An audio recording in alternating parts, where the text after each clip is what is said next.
The Adventures of Tom Sawyer by Mark Twain. Chapter 1. Tom? No answer. Tom? No answer. What's gone with that boy, I wonder? You, Tom! No answer. The old lady pulled her spectacles down and looked over them about the room. Then she put them up and looked out under them. She seldom or never looked through them for so small a thing as a boy. They were her state pair, the pride of her heart, and were built for style, not service. She could have seen through a pair of stove lids just as well. She looked perplexed for a moment, and then said, not fiercely, but still loud enough for the furniture to hear, "Well, I lay if I get hold of you, I'll—" She did not finish, for by this time she was bending down and punching under the bed with the broom, and so she needed breath to punctuate the punches with. She resurrected nothing but the cat. "I never did see the beat of that boy." She went to the open door and stood in it and looked out among the tomato vines and jimpson weeds that constituted the garden. No Tom. So she lifted up her voice at an angle calculated for distance and shouted, "Yoo-hoo, Tom!" There was a slight noise behind her, and she turned just in time to seize a small boy by the slack of his roundabout and arrest his flight. "There, I might have thought of that closet. What you been doing in there?" "Nothing." "Nothing?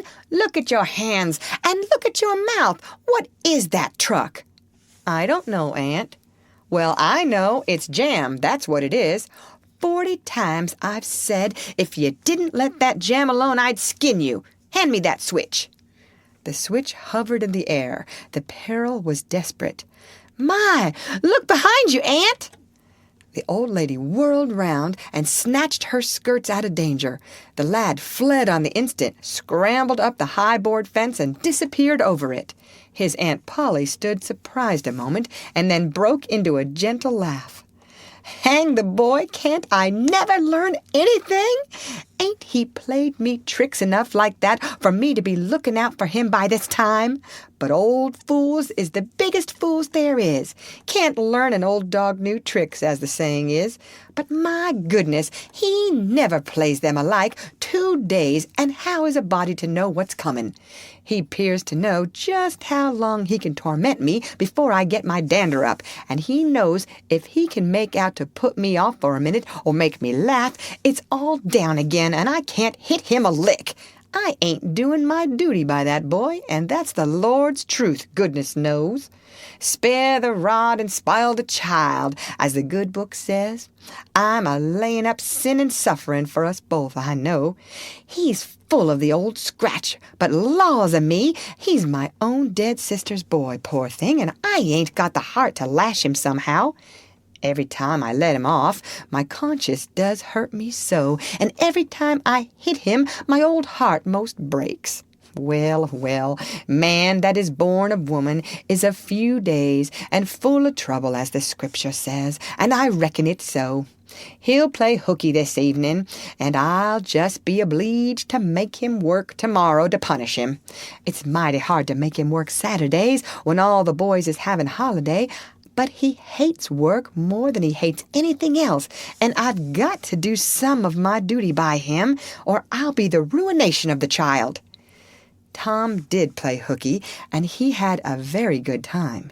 He got back home barely in season to help Jim, the small colored boy, saw next day's wood and split the kindlings before supper. At least he was there in time to tell his adventures to Jim, while Jim did 3/4 of the work. Tom's younger brother, or rather half-brother, Sid, was already through with his part of the work, picking up chips, for he was a quiet boy and had no adventurous, troublesome ways. While Tom was eating his supper and stealing sugar as opportunity offered, Aunt Polly asked him questions that were full of guile and very deep, for she wanted to trap him into damaging revealments. Like many other simple-hearted souls, it was her pet vanity to believe she was endowed with a talent for dark and mysterious diplomacy, and she loved to contemplate her most transparent devices as marvels of low cunning. Said she, "Tom, it was middlin' warm in school, warn't it?" "Yes'm." "Powerful warm, warn't it?" "Yes'm." "Didn't you want to go in a swimmin', Tom?" A bit of a scare shot through Tom, a touch of uncomfortable suspicion. He searched Aunt Polly's face, but it told him nothing, so he said, "No'm." "Well, not very much." The old lady reached out her hand and felt Tom's shirt and said, "But you ain't too warm now, though." And it flattered her to reflect that she had discovered that the shirt was dry without anybody knowing that that was what she had in her mind. But in spite of her, Tom knew where the wind lay now, so he forestalled what might be the next move. "Some of us pumped on our heads. Mine's damp yet, see?" Aunt Polly was vexed to think she had overlooked that bit of circumstantial evidence and missed a trick. Then she had a new inspiration. "Tom, you didn't have to undo your shirt collar where I sewed it to pump on your head, did you?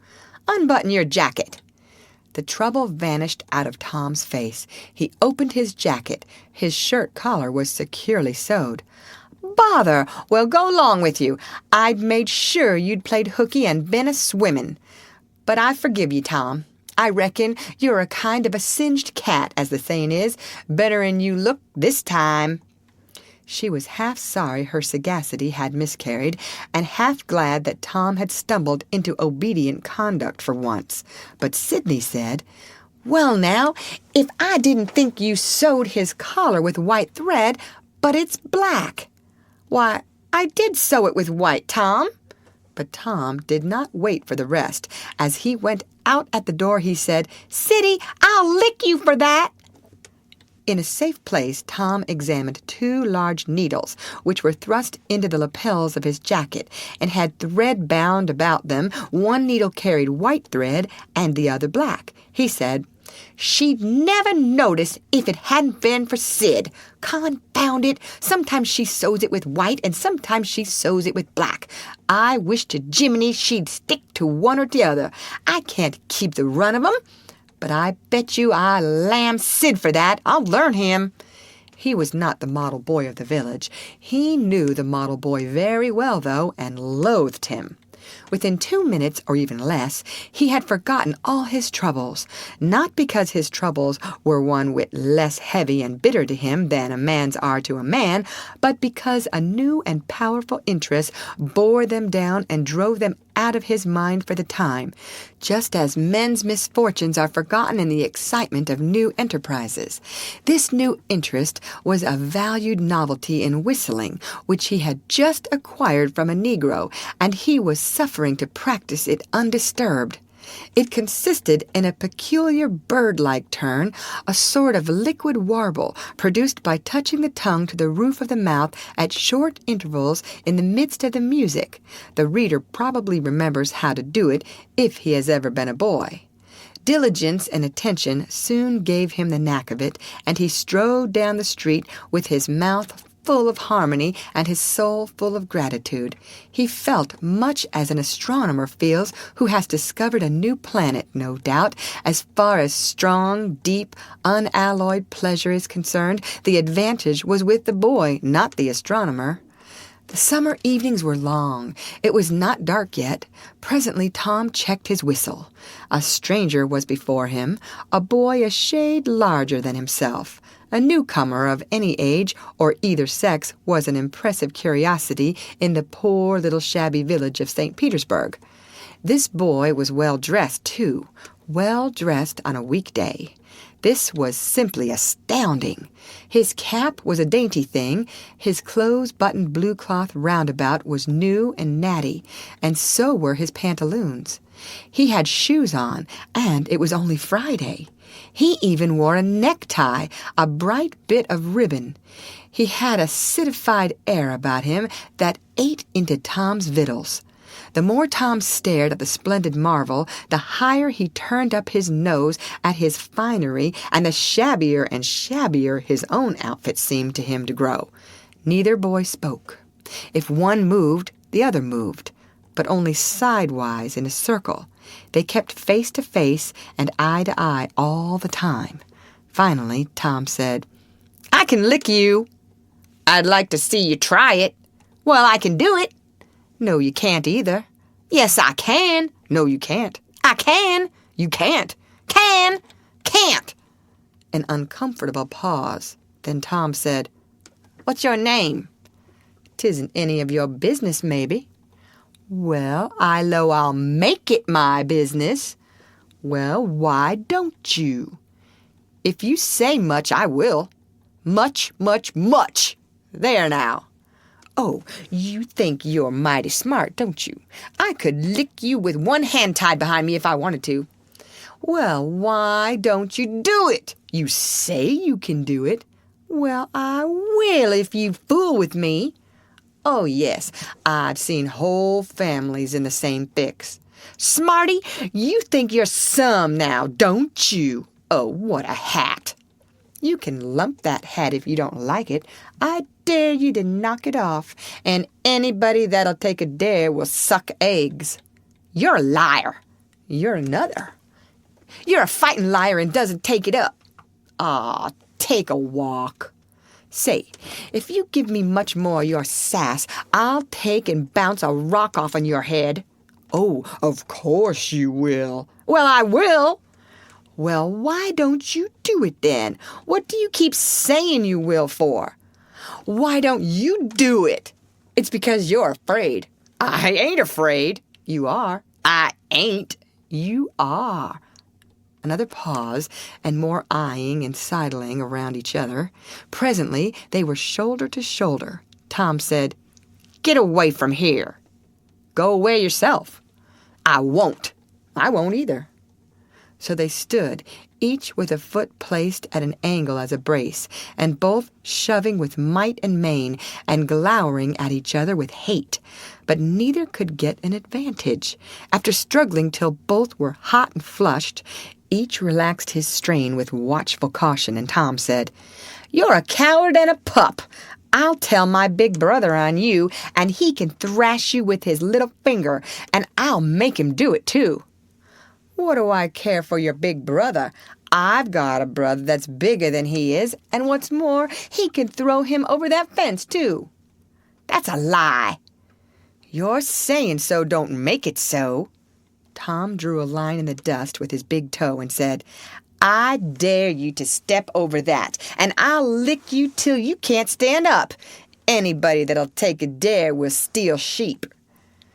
The new boy stepped over promptly and said, "Now, you said you'd do it. Now let's see you do it." "Don't you crowd me now. You better look out."